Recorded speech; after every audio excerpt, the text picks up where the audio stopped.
The newly spun off Poco brand has an X2 at 16,000 rupees. Now this is a rebranded Redmi K30.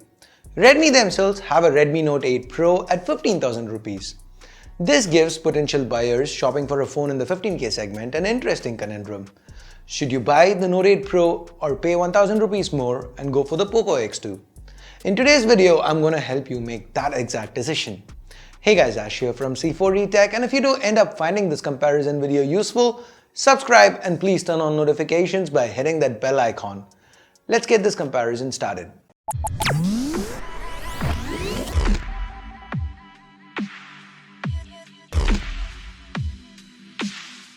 Before we start, I am currently giving away the Poco X2. To know more about that giveaway, check out the link in the description below. Now we all know the Redmi Note design language and it's not changed for a while. The Note 8 Pro, it's still beautiful, it feels premium in hand, but the overall design, it is not very new, it's not fresh. The Poco X2 on the other hand, it is something new. Love it or hate it, there's a unique touch here, and you can easily pick the Poco X2 from a bunch of other Redmi phones. That said, this is a glass sandwich design too. In fact, both these phones come with Corning's Gorilla Glass 5 on both sides. The 3D concentric circles around the rear camera bump sets the Poco X2 apart. While the X2 is a little taller, the weight and the thickness are similar, which means in hand they kind of feel the same. Thanks to them both sporting 6.5+ inch screens, neither phone is single hand usage friendly. Both also come with similar P2i nano coatings on them, so we do have splash resistance. So here the built-in design, it boils down to personal preference. After all, beauty does lie in the eye of the beholder. Personally, I really like the Note 8 Pro, especially the Halo White variant that we have here. Next up, let's turn these two phones around and take a look at the displays. We have a lot in common. Both are Full HD Plus IPS LCD panels with support for HDR playback. The display on the Poco X2 is a tad larger at 6.67 inches compared to 6.53 on the Note 8 Pro. The 8 Pro also sports a more traditional water drop notch up top, while the X2 opts for dual circular cutouts for its front cameras. Yeah, these are two separate cutouts with pixels in between blacked out to give a pill-shaped appearance. As far as panel quality goes, both do an excellent job. Great colors, nice high contrast levels, and they can get pretty bright as well. The main differentiating factor here is the refresh rate.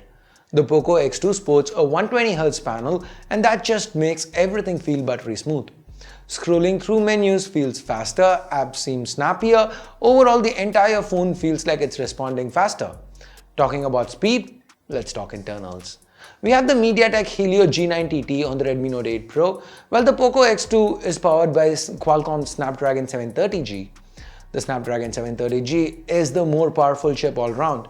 With the CPU, both single-core and even multi-core performance is better, and it's not just with benchmarks. With day-to-day use, while the Note 8 Pro it does perform fine, the Poco X2 feels smoother.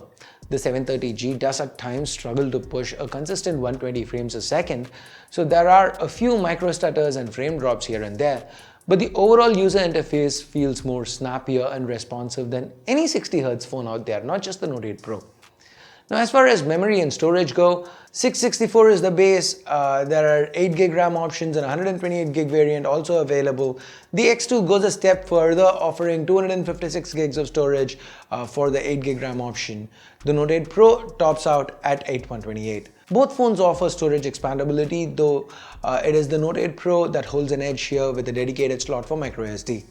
When it comes to games, we have an overclocked Adreno 618 GPU facing off against the Mali G76MC4. The GPUs are more or less on par with the Mediatek, at times edging out its Qualcomm counterpart. That is the reason why we do see higher AnTuTu scores with the Note 8 Pro. With that said, with practical gaming, both phones, they run all games smoothly. But with games that do support higher refresh rates, the X2 really shines. The 120Hz panel here, it helps with aiming down sights or flicking down to a target. It feels easier. In fact, we tried out Unkilled on both phones, and the aim on the X2, it was just a lot nicer. With a fighting game like Marvel Contest of Champions, the X2 again felt more responsive. So for mobile gaming, the X2 is definitely my pick. It also has the stronger hardware and provides a better experience. Coming to battery life, both phones sport 4500 mAh batteries, but the 730G on both the X2 is built on the 8nm manufacturing process, while the G90T uses the older 12nm manufacturing node. This means that the 730G is more power efficient, meaning there is better battery life for the X2. That being said, both phones are running on MIUI 11 that has been heavily optimized, so both do get through a full day on a single charge quite easily.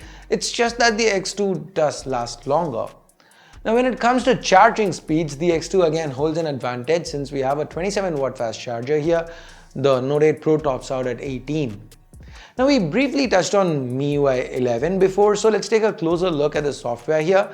Both phones are running on MIUI 11, but the build on the X2 is based off on the latest Android 10, while on the Note 8 Pro it's still based on Android 9 Pie. Now as far as general features and usability are concerned, I have a dedicated video on MIUI 11, so I'm not going to delve into the specifics here. That said, both these phones do have quite a few unique features. So first off, with Poco, there is the Poco launcher that adds an app drawer to MIUI. It is not really a huge deal since you can download the same launcher from the Play Store onto your Redmi Note 8 Pro as well. So what is a huge deal here is that Poco have in the past promised that their devices would remain ad-free. Now on the flip side, the Redmi Note 8 Pro does come with inbuilt Alexa support. Redmi's managed to leverage the dual wake-up word detection feature of the Mediatek Helio G90T chip and integrated Amazon Alexa directly into the Redmi Note 8 Pro itself. So we can use both the Alexa command as well as OK Google on the Redmi Note 8 Pro. Now despite this cool feature, I still prefer the newer version of Android, and I feel the X2 has an edge with software. Okay, time now to take a look at the sundries. Both the Note 8 Pro as well as the Poco X2 have capacitive fingerprint sensors. They are pretty fast and accurate as well. But I prefer the placement on the Note 8 Pro a lot more than the Poco. But that is personal preference. Face unlock is equally fast on both phones, so we have a tie on that front. Even volume output via the speakers, I couldn't really tell them apart. When it came to sound through the 3.5mm jack though, the Poco X2 has an edge. The Redmi Note 8 Pro does have a Pro up its sleeve. It does have a notification LED that the X2 lacks. So from sundries we move on to cameras. Quad cameras on both. The Poco has the newer IMX686 sensor from Sony, while the Note 8 Pro is using Samsung's ISOCELL Bright GW1 sensor. Both are 64 megapixel sensors coupled with f1.9 lenses. Under bright light, both phones produce detailed images with good colors. The Poco tends to produce a bit of warmer tones. Zooming into the images, we can see more details on the X2.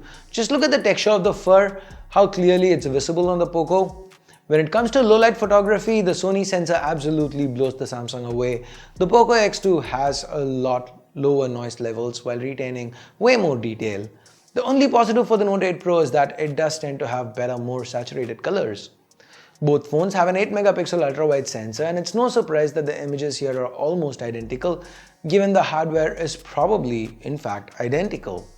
Here are a few shots taken by the 2 megapixel macro sensors. Again, there's not much to separate them here, but if you do pixel peep, like on the petals of this flower here, the X2 seems to retain more texture and detail. Finally, here's a look at some of the portrait mode shots. Edge detection seems okay. Looks like the 2 megapixel depth sensors are doing their job. Now, talking about depth sensors with selfie portraits, both these phones have 20 megapixel selfie cameras, and the resulting selfies, they come out looking good. Edge detection is not perfect on either, but that 2 megapixel depth sensor to the front of the Poco X2 doesn't seem to be doing a great deal here. When it comes to background though, the Poco X2 does tend to overexpose it a bit, while the Note 8 Pro handles it much better. Both phones are capable of shooting up to 4K 30fps video.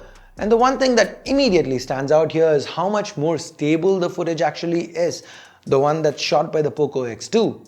It seems to carry over the same warmer processing, and the footage is brighter too. The Note 8 Pro also has electronic stabilization, but that kicks in only at 1080p. At both resolutions, the X2 takes crisper looking video. So cameras, I'm gonna have to go with the Poco X2. Now conclusion time, the Poco X2 is definitely the better phone here. It's got that 120Hz panel, a unique look, longer lasting battery, faster charging, improved optics, but then again, it is also the more expensive phone, so it's no surprise that it's better. It starts at 16,000 rupees for the 664 variant. The Redmi Note 8 Pro on the other hand starts at 15,000 rupees. And it brings with it a few things that the Poco X2 doesn't. Like for example, there's a dedicated microSD card slot, a notification LED, Alexa and OK Google hot word detection, and the areas that it loses out on like build or internals or even the cameras, it doesn't really lose out by much. So my conclusion here is the Note 8 Pro is still a solid phone. If you own a Note 8 Pro, the Poco X2, it doesn't really do enough to justify you buying a new phone, so you shouldn't really be upgrading. But if you are looking to buy a new phone in this price segment, then the Poco X2 is what I would recommend you going with. The extra 1,000 rupees, or even if the price drops a bit and you have to pay say 2,000 rupees more, that price difference will most definitely be worth it. So those are my 2 cents on this topic. Now I want to know what your thoughts are. What do you think of these two phones? Let me know via the comments below. And I guess that's pretty much it for this video, and it is now time I bid you adieu. Thumbs up, thumbs down based on whatever you felt about the video. Subscribe, turn on notifications by hitting that bell icon if you haven't yet. Thanks a lot for watching. Till next time, my name's Ash.